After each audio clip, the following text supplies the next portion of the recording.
that will overtake the needs of our CCP families. So, and then you have the quality of life and happiness. That's the ultimate goal. Okay? So, the golden age. However, the countries have actually become rich, have the quality of life, but they are still not happy. If you miss the point of being happy, which is actually about yourself, your perfection, and your family, being selfless with your family, then you're like a Roman time. Are you familiar with this thing called vomitory? What's a vomitory? It's a room where you vomit. In the golden age of the Roman Empire, they are so rich. Every hour, every day, there's food on the table. There's always fiesta. Every hour, every day. So what do?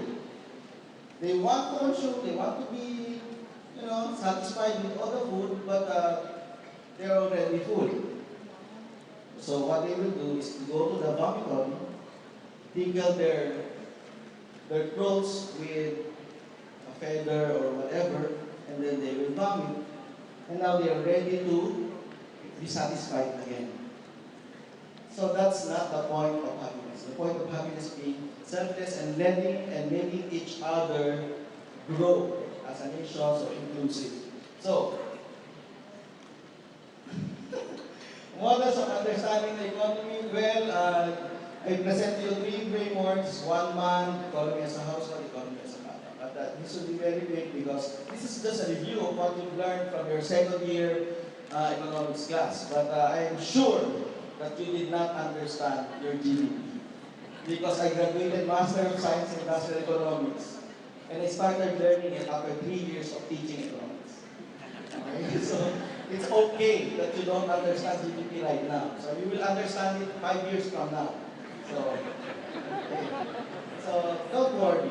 This is the summary. Medyo ayaw lang gumalaw nitong aming pointer. Yeah, so, okay. GDP, let's assume that there's one man in the economy and sa layo. Ayun. Okay? So, this person wants to buy Enrico income more 20 pesos. What is his first problem?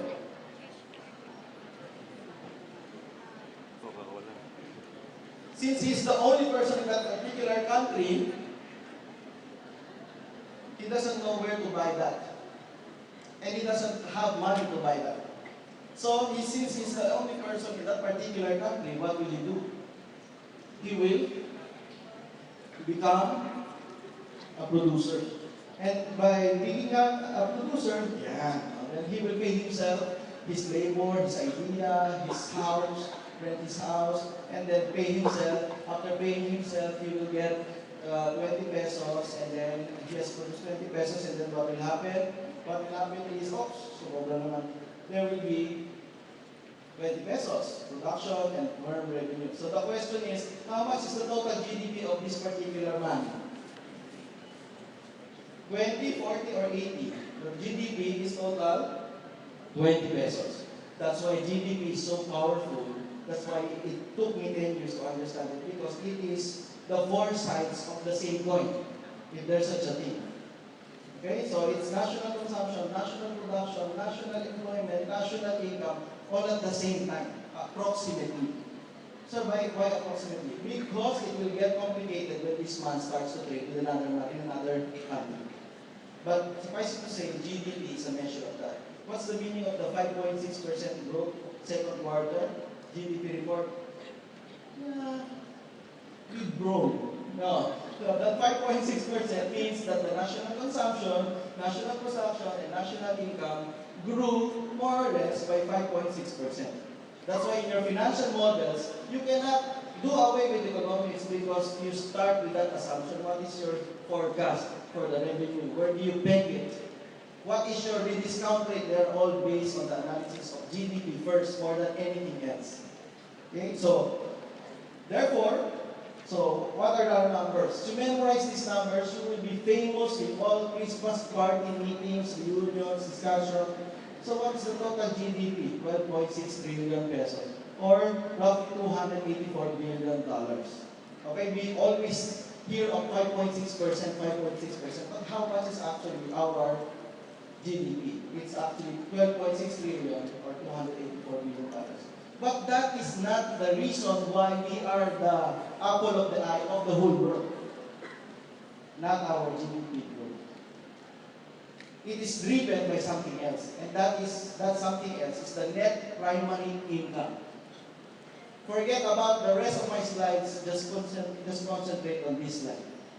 And that's the reason why we are the most quote-unquote stable country in the world. Why? Our GNI, or Gross National Product, rewarded by World Bank and IMF to be called GNI, Gross National Income, is GDP plus net primary income. What is net primary income? Net primary income is the difference between the remittances of OFWs and Filipino companies abroad, that's letter A, minus B. What is B? Remittances of foreigners and foreign companies in the Philippines remitted to their home country.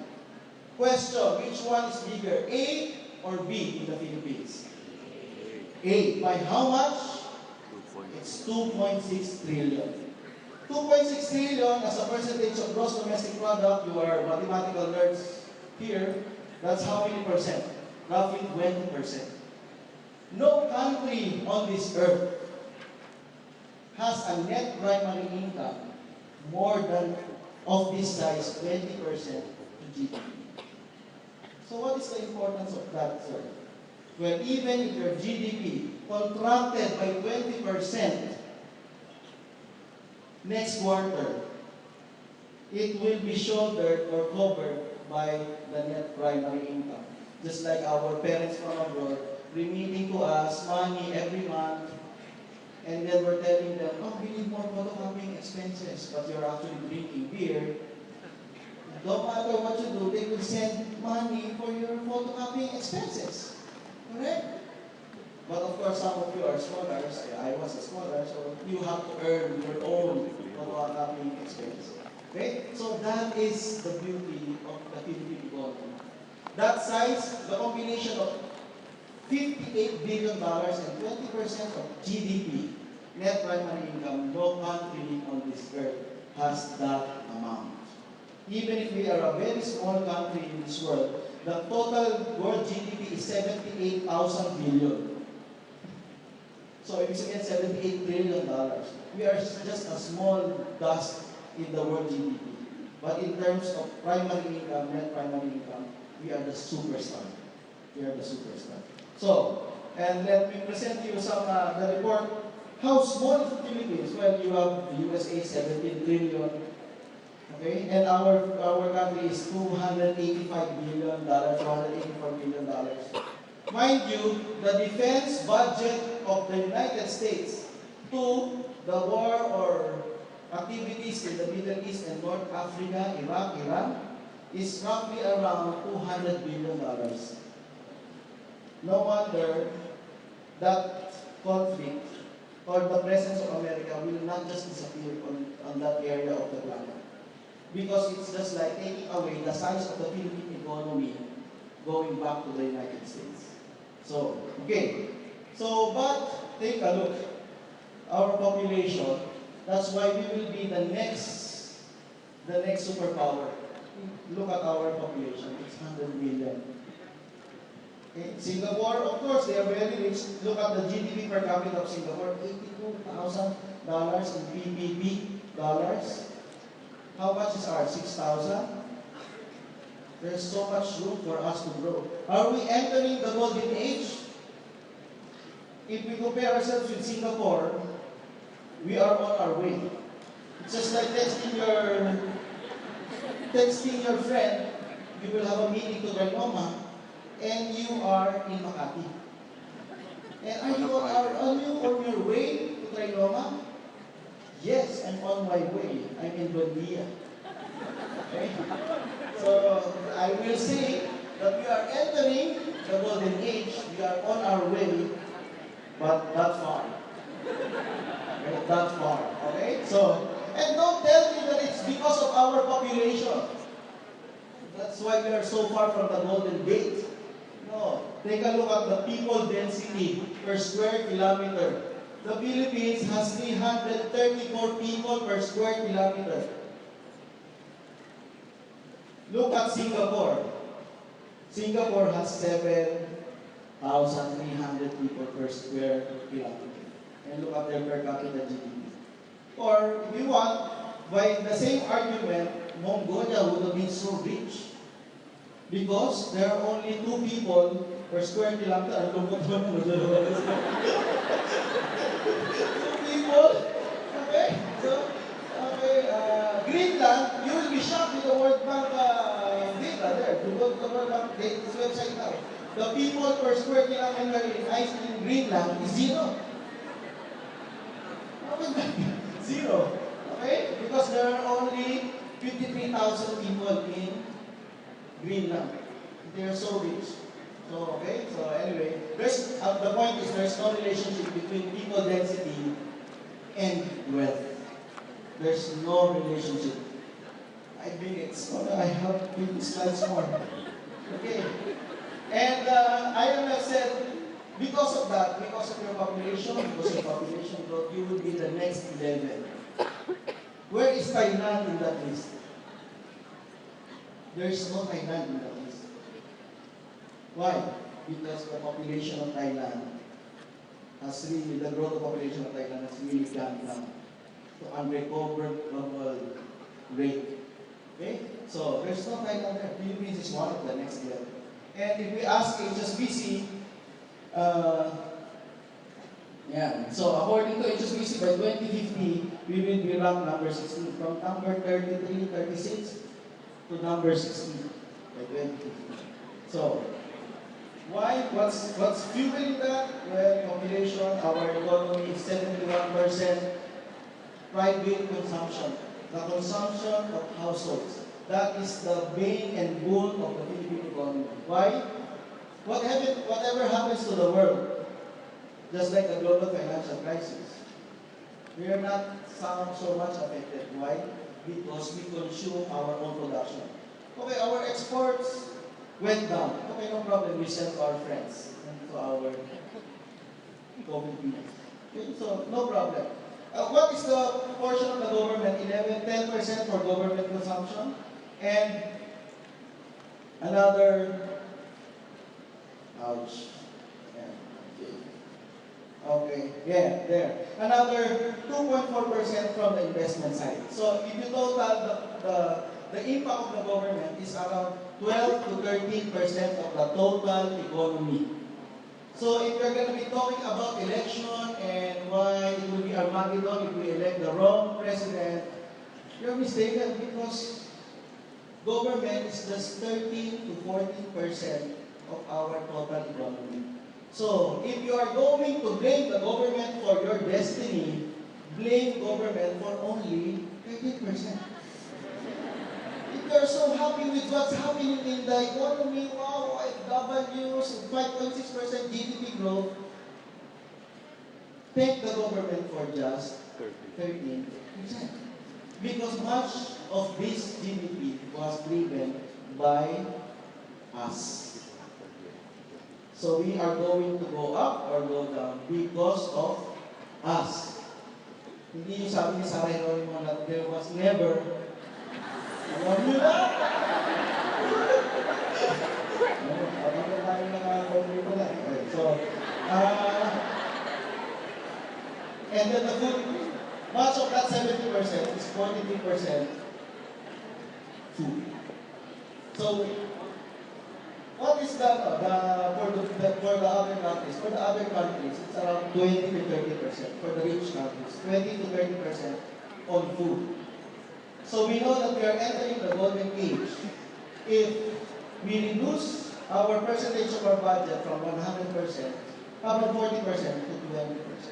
Okay? So, anyway, this is what Mr. Gobier was saying, that finance is actually 8% of the total economy. But that's not the complete story. The 8% will drive the real estate, which is 12% of our GDP. Will drive construction, which is another 7%, which will drive expansion of our manufacturing firms, which is 21% of our GDP.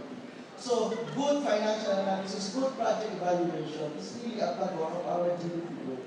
So you do your work well, and we can accelerate our way to golden age. So the only problem is we keep on complaining about EDSA. Take a look at this figure. The Metro Manila is just 0.2% of our total 300,000 square kilometer land area of the Philippines. 0.2%. But we produce in that 0.2%, 27% of our total revenues as a country. And we house 13% of population at night and 20% during the day. Why? Because these people are coming from Rizal, Cavite, Laguna, Batangas. They are all coming in here during rush hour from 6 o'clock to 9 o'clock. So, it's no-brainer to compute that you are gonna get stuck in traffic for the next 3 hours or 4 hours with 20 million daytime population in Metro Manila. So what's my point here? The point is there is so much potential for the Philippine economy to grow. We are just maximizing just 0.2% of our land area. Yes, we're overpopulated probably in Metro Manila. So, and if you combine 4A and NCR, that's already 53% of our economy. So again, there's so much room in the other regions. There is so much potential in our economy. So I would like to just present to you that this is my connection to your finance. According to Dr. Antonio, the way to analyze an economy is like a household. So, how do you analyze a household? This is the story of everyone, the story of us. Okay, the story of us is that we earn and then we spend. Somewhere in between, we save or we are in deficit. If you have so much savings, then you will have so much access to other people's money. If you don't have savings and you run out of deficit, you use your credit cards, etc., then you will run out of savings, and then just when you need the banks most, because you need money, the banks will run away from you. And also, your friends will also run away from you. So if you have more savings, you will have more friends. You reduce your savings, you know that you will have less or fewer friends. Okay, so that's the beauty of savings that Mr. Gokir was saying, that 70% of that is because of compounding interest. So, what's the problem? The problem is, if you don't build your savings, you don't have cash position, you're not able to think long term. What do we mean by long term? If you have so much savings, you're already a president of a bank, etc. Your problem is, I'm so stressed, I'm so tired. When can I get coffee in London? I want to have breakfast with Tiffany. Wow. So, yun ang problem mo. But if you don't have cash, don't have savings, what will be your problem? Your problem is your best friend who is called Judy. You know Judy? Judy of Ronaldo, Judy of Costa, Judy of electricity, Judy of the water bills, all the Judy. You will be best friend with Judy. And so, if you run out of cash. So, anyway, I will run through my slides. Si Judy, after all these frameworks, matatandaan nila si Judy. Okay, so, anyway, in the end, GDP, in analyzing the financial health of the economy, does not matter much if you forget about this one, the current account surplus. Why? The current account surplus, which is X minus M, is actually the cash flow of the country. So at the core of your financial analysis is cash flow. At the core of economic analysis is current account balance. So do we have current account balance? We have so much money from cash flow. Okay, so this is a good problem. The good problem is we have so much savings and we don't have that much investments. And use your all intellectual brain cells to make sure that the investment is coping up with our savings. This is the next level. That's why I'm saying, I'm confident in telling everyone that we are on our way to the golden age. Why? Because we have reversed our